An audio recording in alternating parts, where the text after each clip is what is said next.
Hello, it's Sunday, and it's the start of the second week of the 2 readathons that I'm participating in for the first 2 weeks of August. I'm doing the Enneagram-a-thon, and I'm on team 5 for that because I am a 5. And I'm also doing the Avatar the Last Airbender readathon, and I'm on team water for that because I'm a Scorpio and that's a water sign. That's why I picked that, but it just seemed to fit. So I'm starting out this week, hopefully finishing The Pisces by Melissa Broder. This is my plan. Also, if you watched my last week's vlog, I'm literally starting this immediately after wrapping that one. So that's why I look the same. And by the same, I mean I'm kind of dead because I feel a little dead inside. Imagine how tired we are. But this is a book about Lucy, who's a PhD student, and she is trying to write her thesis on Sappho and Sappho's poetry, specifically the gaps in Sappho's poetry that we've lost over time. But her thesis is like, what if we read her poems as if the gaps were on purpose? And also, she's sort of layering that with the gaps in Lucy's life, I guess, because Lucy just got out of a really long-term relationship with this guy, Jamie, and she's going to stay with her sister in Venice Beach, or actually she's going to house sit for her sister, because her sister and her sister's husband are on some vacation, and so she's watching their dog in their house. And then she is walking along the beach one night, and she meets this mysterious man, and he's a merman. That's the premise. She's also, like, dealing with, like, she calls it love withdrawals from her relationship. This book has a lot of really interesting concepts. I don't know how I feel about it, to be honest with you. I really loved it when I first started it, but it's so weird. I just don't know what I'm going to end up giving it, if that makes sense. I'm going to have to, like, really think about this, I think, after I finish it. But I'm on page 244. There's only, like, 270 pages, so I should be able to knock this out pretty quickly. And this fits the prompt for the Avatar the Last Airbender readathon, to read a book with a blue cover. Because I'm counting this as blue. Again, against this blue couch, it almost looks green, but against my green fireplace, it looks blue. I don't really know. And then I don't remember if this fits a prompt for the Enneagram-a-thon. I don't think it does. But my other plans for the week are to read One by One by Ruth Ware, which I have an ebook and an audiobook of, so I'm going to start it as an ebook and then maybe finish it as an audiobook, just depending on how much I get read. But that is a closed circle mystery about a group of coworkers who go to the French Alps, and then they start dying one by one because they're snowed in at this ski lodge, I think is like the premise. And that I'm going to be using for the Enneagram-a-thon as a book with multiple points of view, because you follow each of the characters' points of view in that one. And then for the Avatar the Last Airbender readathon, it's going to count for a book with a snowy setting because it is at a ski lodge. So I'm really glad that one came in time. That was perfect. And then the third book that I'm definitely going to be reading this week is The Rise of Kyoshi by F.C. Yi. That is not correct. Anyways, that is the group read for the Avatar the Last Airbender readathon, and I'm pretty sure it's about the Earthbender who was the Avatar a long time ago, and like in the Avatar the Last Airbender universe, and it's about her starting the Kyoshi Warriors, which are like the Earth Kingdom's female warrior groups. I'm really interested to read that book. I do like Avatar the Last Airbender, so I'm like interested in a novelized version of it, if that makes sense. So I'm planning on reading that, and that's also going to count for the Enneagram-a-thon as a book with female protagonists, because Kyoshi is a female avatar. So I'm excited. Those are my plans for the week. I've mentioned this before, but I'm supposed to be reading, what is it called? The Maidens by Alex Michaelides, because that is the group read for the Enneagram-a-thon, Team 5's group read. But I have it on hold for my library in like 4 different spots, and I'm still like 10 weeks out, 8 weeks out, 18 weeks out on various apps, so I don't think I'm going to get it in time. Honey, you've got a big storm coming. I don't think I'm going to like have a lot of space left to read a bunch of stuff at the end of this, just because I am moving this week. On Wednesday, I'm moving out of this apartment and back to Arkansas Wednesday night, and then Thursday morning I'm going to Texas to visit my parents and to hang out with my niece, who's going to be in town, who just turned 2. So I have to give her her second birthday present. I get to hang out with her for a little bit for a weekend, and then I'm going back to Arkansas, buying all my books for classes, and I start class on the 23rd. So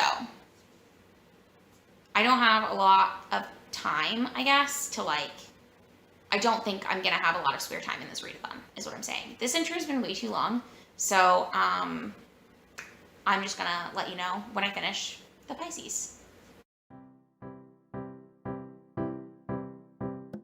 You dear, sweet delectable you, here you got me tingling like we're on a Ferris wheel ride.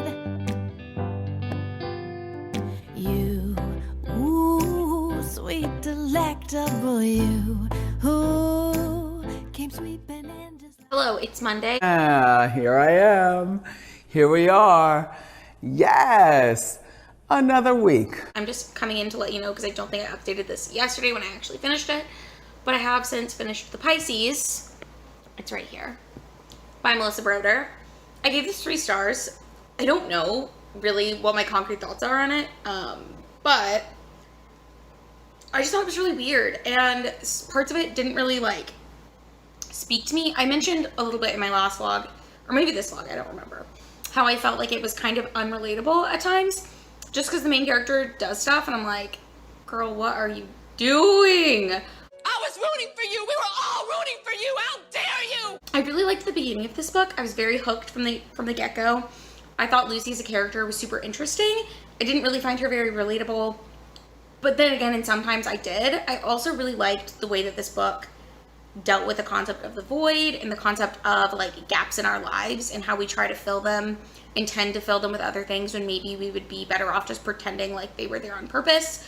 I thought that all tied in really well. I thought it was really interesting, but overall, just a super weird, very kind of gross, graphic in certain respects book.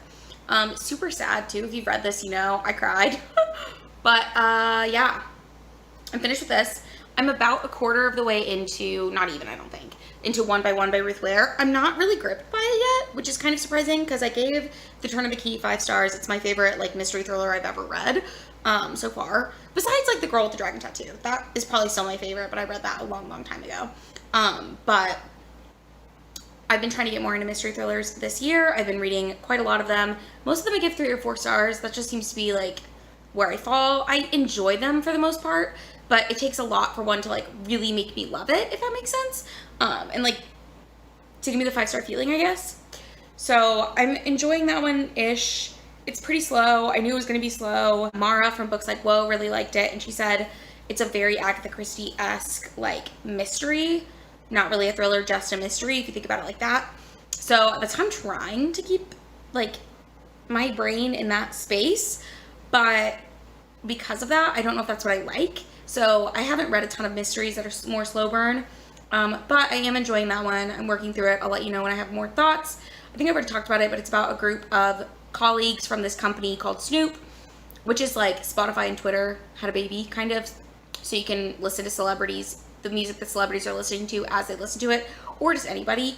And the premise of it is they're at this, the people who like founded Snoop and who work there, it's a startup, are at this chalet in France, and they're on this ski resort trip, and you're trying to figure out who all of the players are and what they're all doing, because eventually they get snowed in and then they start dying one by one. Where I'm at, that hasn't happened yet, but I know from the like blurb that's what's gonna happen. So I am intrigued to figure out how I feel about this one, but as of right now, I'm not loving it. Maybe I'll read more tonight, probably not. I'm not really feeling it.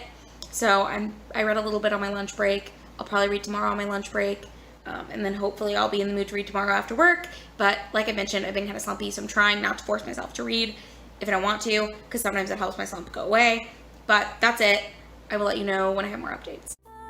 'Cause it's so good, it's surreal.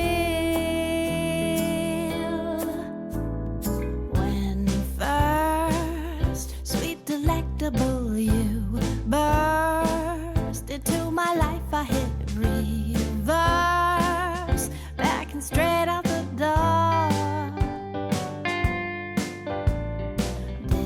Disarmed, sweet delectable, you charmed your way around my fear and alarm.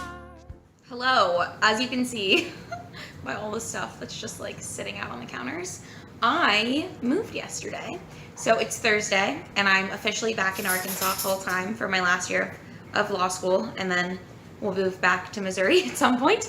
But I moved, so things have been a little hectic, but I have been reading, and I was able to listen to The Rise of Kyoshi as an audiobook on my drive yesterday. So I got about, I think 7 hours into it. I think is about where I'm at, 6 to 7 hours in, somewhere around there. The Rise of Kyoshi, if you don't know, is the group read for the Avatar the Last Airbender readathon, and it is actually a prequel. What is going on with this glare? Looks like I have like mud on my face, but okay, we're just gonna ignore it. It's actually a prequel to the Avatar TV show, and it's about Kyoshi, who was the last Avatar before Aang, I'm pretty sure. I could be wrong about that, but we're just following Kyoshi, finding out that she is the Avatar, some struggles that she's going through. She has sort of a traumatic history, and then where she was like abandoned by her parents, so she was an orphan, and then they didn't know she was the Avatar for a really long time, so it's just about her finding out that she's the Avatar and how she comes to terms with that, and like the politics of the people who train the Avatar is kind of what it focuses on. I'm really enjoying it. I'm really liking it. It made my drive go by really quick. And then today I'm going to my parents' house. So I've got a 5-hour drive today. I'm gonna listen to the rest of it, and then I'm hoping I'm gonna finish One by One at some point as well. I'm like 70% of the way into One by One, and I'm really, really liking it. So I do think it was really slow to start. It's a very slow pace, very slow burn mystery, but it's really suspenseful the farther you get into it. There's not twists and turns really.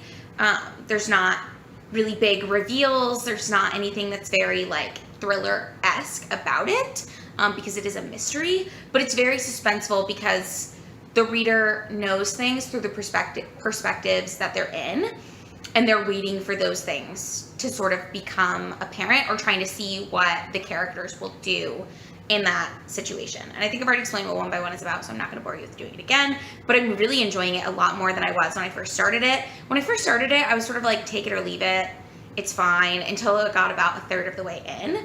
And that's when I sort of started getting more invested. And I would say about like the 45 to 50% mark is when I was like really invested into the story. So it's definitely slow burn, definitely slow pace. I feel like I'm getting arm muscles from holding my camera like this, but I am really enjoying it. So I'm very excited that I actually picked it up. It's definitely got the like suspense vibes going, but that's it. I'm packing an overnight bag so I can go to my parents' house, and I will check in with you I'll probably just check in with you at the end of the vlog. Hello, I'm back in my kitchen. I went home for the weekend. It was super fun. I did actually end up getting an audiobook of The Maidens, so I have started reading that, but I did just want to let you know that this is going to be the end of the vlog. I haven't finished The Maidens yet. I'm about halfway through, and so far my thoughts are, I'm like definitely intrigued by the concept of it, but I'm not loving it, if that makes sense. I think it was kind of slow to start. I didn't like it at first. Like this is the kind of thing that was taking me a while to trudge through, so I'm glad I had it as an audiobook, and I'm glad I had a 5-hour drive so I could just sort of power through some of it. Hi, Editing Mary here. Please ignore my eyebrows in this clip. I don't know what I did to them, but just pretend like they look not like that. Okay, thanks. But I did just want to let you know the other 2 books that I finished. I finished Rise of Kyoshi on the drive yesterday. I ended up giving it 3 stars. I thought it was super fun. I don't know if I'm going to continue in the series because I don't know if it's something that I really care about, but it is just a prequel to Avatar the Last Airbender about Kyoshi, who is the Avatar from the Earth Kingdom, and she's like super tall, and there's really good queer rep in here. I will say, I didn't think the relationship was necessary that is like in the book, but I mean, it's fine, but there's nothing like great about it, and I feel like it could have just been a friendship, and I would have been just as fine with that, if that makes sense. So I was interested in that, and I liked the way that that was sort of written. I thought it was really fun. I like being in that world, but it does end on like a to be continued cliffhanger type thing, and I don't love that, and I probably won't continue in the series. So that's my thought on that book. And then I finished One by One by Ruth Ware, which I actually ended up really enjoying. I can't remember what I was saying about it last time I checked in, but it took till about like 40 to 45% for me to get into it. But once like something happens, it turns up the intensity, and the suspense is like incredible. So I felt like it was a really good slow burn suspenseful mystery. Definitely not a thriller. There's nothing fast paced about it. And so I'm wondering if a similar thing will happen with The Maidens, because so far it feels kind of slow.